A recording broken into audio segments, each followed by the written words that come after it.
Hello my dear student toppers English class में आपका स्वागत है। आज हम आपको जो सिंपल सेंटेंस के अंतर्गत जो हमने आपको कल एक नियम बताया था कि नाउन या जीरेंड से पहले प्रीपोजिशन का प्रयोग करके उसके नियम तो हमने आपको कल बता दिए थे, उसके एग्जाम्पल भी कराए थे। लेकिन आज हम आपके सारे डाउट क्लियर करने के लिए इसका प्रैक्टिस सेट कराएंगे। स्टूडेंट से एक प्रैक्टिस सेट करा देंगे ताकि आपके जो डाउट हैं वो क्लियर हो जाएं और आपको कोई भी परेशानी ना आए और आपके सभी डाउट हमेशा के लिए क्लियर हो जाएं। लेकिन उससे पहले आपसे रिक्वेस्ट है कि आप मेरे चैनल टॉपर इंग्लिश क्लास को सब्सक्राइब जरूर करें और डियर स्टूडेंट मेरे साथ कॉपी और पेन लेके बैठे। विशेष रूप से स्टूडेंट क्लास 11 और 12 के जो विद्यार्थी हैं वे जरूर देखें, और जो स्पेशली क्लास जो 12 के जो स्टूडेंट है जो बोर्ड परीक्षा में जा रहे हैं वो जरूर देखें वीडियो को और शेयर जरूर करें स्टूडेंट। तो आइए देखते हैं। देखो पहला सेंटेंस क्या है। My brother is ill, he has a high fever. कल अभी हमने आपको बताया था जब किसी बीमारी से कोई किसी बीमारी से पीड़ित होता है तो हम उसे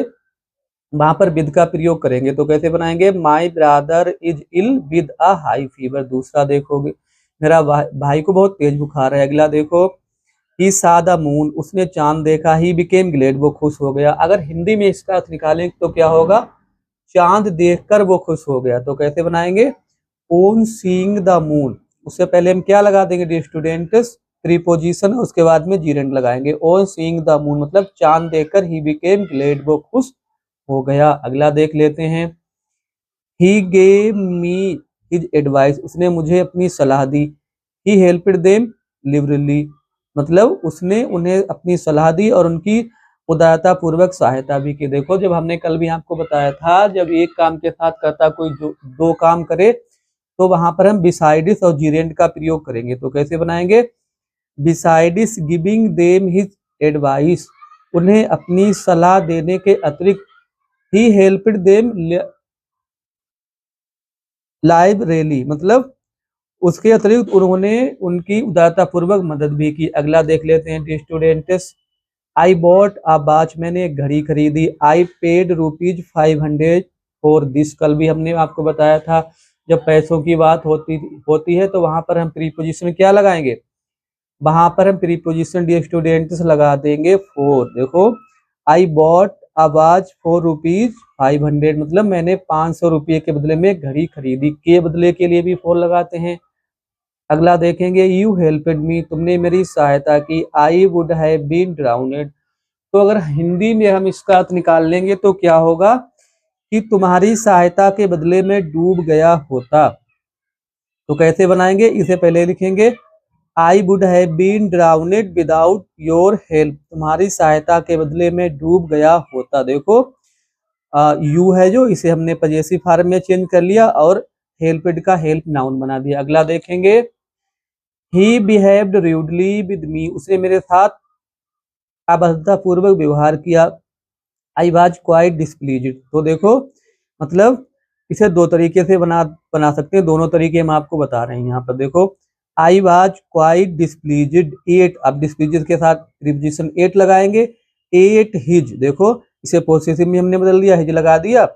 और जे जो रूडली है मतलब इसे हमने का में बदल दिया, एडजेक्टिव में बदल दिया, रूड बिहेवियर कर लिया। तो कैसे बनाएंगे। I was quite displeased at his rude behaviour, मैं उसके व्यवहार से बहुत अधिक नाखुश था। अगला दूसरा एक नियम, इसे एक अन्य तरीके से भी बना सकते हैं डी स्टूडेंट्स। कैसे बनाएंगे देखो आपको हम बताते हैं कैसे बनाएंगे। Due to his rude behaviour, उसके बुरे व्यवहार के कारण आई वाज क्वाइट डिस्प्लीज्ड, मैं बहुत अप्रसन्न था। ऐसे बना लेंगे। अगला देख लेते हैं D students. He failed many times, वो कई बार फेल हो गया। He still hope to succeed, देखो विरोधाभास जहां पे निकलता है वहां पर हम इन स्पाइट ऑफ या डिस्पाइट लगाएंगे तो इन स्पाइट ऑफ लगा देंगे। तो कैसे बनाएंगे देखो। इन स्पाइट ऑफ मैनी फेलियर्स, देखो मैनी हमने लगा दी मेनी टाइम तो मैनी लगा दिया, और जो फेल्ड है यहाँ पर ये वर्ब है, इसका नाउन बना लिया हमने। In spite of many failures, कई बार फेल होने के बावजूद he still hopes to succeed, अभी भी उसे सफलता की उम्मीद है। देखो आई बॉट अ पेन, मैंने एक कलम खरीदा। आई गोट इट फॉर ₹10, वही पैसे वाला है या के बदले वाला है तो फोर लगाएंगे। I bought a pen for 10 rupees, मैंने 10 रुपये में एक कलम खरीदा। अगला देख लेंगे। He was a poor man, वो एक गरीब आदमी था। He was of an independent spirit, मतलब एक स्वतंत्र भावना वाला गरीब आदमी था। तो सीधी सी बात है, प्रीपोजिशन से जोड़ देंगे। ठीक है, he was a poor man of an independent spirit, मतलब वह एक स्वतंत्र भावना वाला मतलब गरीब आदमी था। अगला देख लेंगे। ही हर्ड द न्यूज, उसने she heard the news she fainted, मतलब उसने समाचार सुना, वह बेहोश हो गई, मूर्छित हो गई। मतलब समाचार सुनकर मूर्छित हो गए, मतलब पार्टिसिपल का नियम लग सकता है, लेकिन यहाँ पर हम पार्टिसिपल से पहले ओन लगाएंगे। ओन हेयरिंग द न्यूज, मतलब समाचार सुनकर शी फेंटेड, वो मूर्छित हो गई। अगला देख लेते हैं, 10वां देख लेते हैं। 10वां तो हमने बता दिया आपको। 11वां देखेंगे। He could not come by, नहीं आ सका। He was ill. तो अगर हिंदी को पहले हम इनका हिंदी में निकालेंगे, हिंदी में क्या अर्थ निकलता है इसका, कि बीमारी के कारण वो नहीं आ सका, तो ड्यू टू इलनेस ऐसे बनाएंगे। बीमारी के कारण, जो इल है इसे हम नाउन में बदलेंगे। बीमारी के कारण ही कुड नॉट कम बाय, नहीं आ सका। अगला देख लेते हैं। D students, I reached the station, मैं स्टेशन पहुंचा। आई बोट टिकट, तो मतलब हिंदी में निकालेंगे, इसका अर्थ क्या निकल रहा है कि स्टेशन पहुंचकर मैंने टिकट खरीदे। तो कैसे बनाएंगे, और reaching station I bought tickets. देखो आई छूट गया है, ठीक है, और reaching station I bought ticket, मैंने टिकट खरीदे। अगला देख लेते हैं। D students, he fled, he had seen a bear coming, मतलब वह भाग गया, उसने एक भालू आता हुआ देखा। तो मतलब एक आते हुए भालू को देखकर वह भाग गया। तो कैसे बनाएंगे, on seeing a bear coming, एक आते हुए भालू को देखकर ही फ्लेड, वो भाग गया। अगला देख लेते हैं। 14वां देख लेते हैं। देखो इंपॉर्टेंट है, परीक्षा में आ सकता है। डी स्टूडेंट्स, ऐसे सेंटेंस जिसमें 3 वाक्य होते हैं, ऐसे ही परीक्षाओं में काफी आते हैं। देखो, ही वाज अरेस्टेड, उसे गिरफ्तार कर लिया गया। आई हेard द न्यूज, मैंने समाचार सुना। I went to the police station, मैं पुलिस स्टेशन गया। तो कैसे बनाएंगे, ऑन हेयरिंग बना देंगे। On hearing the news of his arresting, देखो ये अरेस्ट है वर्ब, यहाँ पर इसे हम नाउन में चेंज कर देंगे। अरेस्टिंग मतलब उसके अरेस्ट होने का समाचार सुनकर, कामा लगा दिया हमने। I went to the police station, में पुलिस स्टेशन गया। अगला देख लेते हैं। 15वां देखेंगे। He returned safely, all were happy, मतलब उसके सुरक्षित लौटने पर सभी लोग खुश थे, मतलब ग्लेड थे, सॉरी। और रिटर्निंग हिज सेफ, अब इसका क्या हो गया, उसके सुरक्षित लौटने पर ऑल वर ग्लेड, सभी लोग जो थे वो ग्लेड थे, मतलब खुश थे। और देख लेते हैं डी स्टूडेंट्स, 2-3 बचे हुए उन्हें देखेंगे। ही रोट अ बुक, उसने एक किताब लिखी। The book was on translation, देखो तो पहला हम लिखेंगे ही रोट अ बुक, और प्रीपोजिशन से जोड़ देंगे। ऑन ट्रांसलेशन, इसका नियम क्या है कि प्रीपोजिशन के बाद नाउन होना चाहिए। देखो नाउन है ट्रांसलेशन, देखो हमने उसने ट्रांसलेशन पर एक किताब लिखी। अगला देख लेते हैं। Sohan sold his house, Sohan ने अपना मकान बेचा।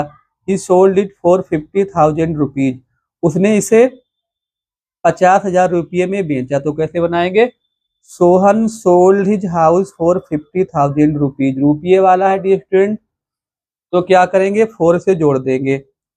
और अगला देख लेते हैं। हर uncle died, most important sentence है ये तीनों ही, इन्हें आपको जरूर तैयार करने हैं परीक्षा में। देखो आ चुके हैं।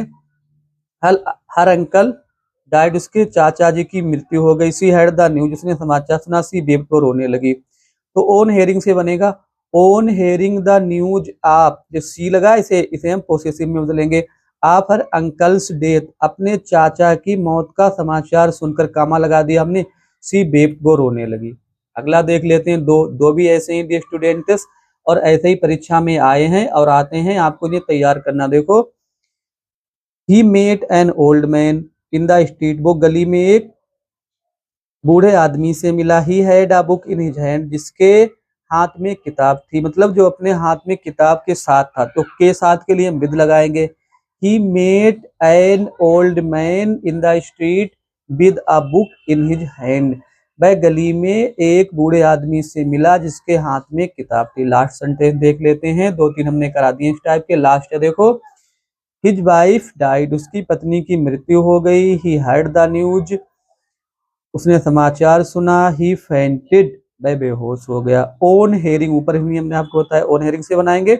ओन हेयरिंग द न्यूज, देखो अब ही है, इसका पजेसिव फॉर्म लगा देंगे हिज। वाइफ लिख के उसमें अपोस्ट्रोफी लगाएंगे। वाइफ्स डेथ, मतलब अपनी पत्नी की मौत का समाचार सुनकर कामा लगा दिया हमने। ही फेंटेड, वो बेहोश हो गया, वह मूर्छित हो गया।